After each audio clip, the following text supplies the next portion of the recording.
Hello everyone. Today I will be showing you how you can turn on or turn off notification in Steam. If you find this useful, then please leave a like and subscribe. So first you would need to have your Steam app open up. So this should be the main page for the Steam app. Then you need to click on the Steam at the top left corner and then go to preferences. So preferences is basically all the Steam settings that you can find, and you would need to find the option for notification. Here you can turn on or turn off the notification that you want.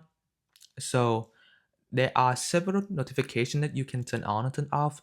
So depend on what notification you want to receive, you can turn on.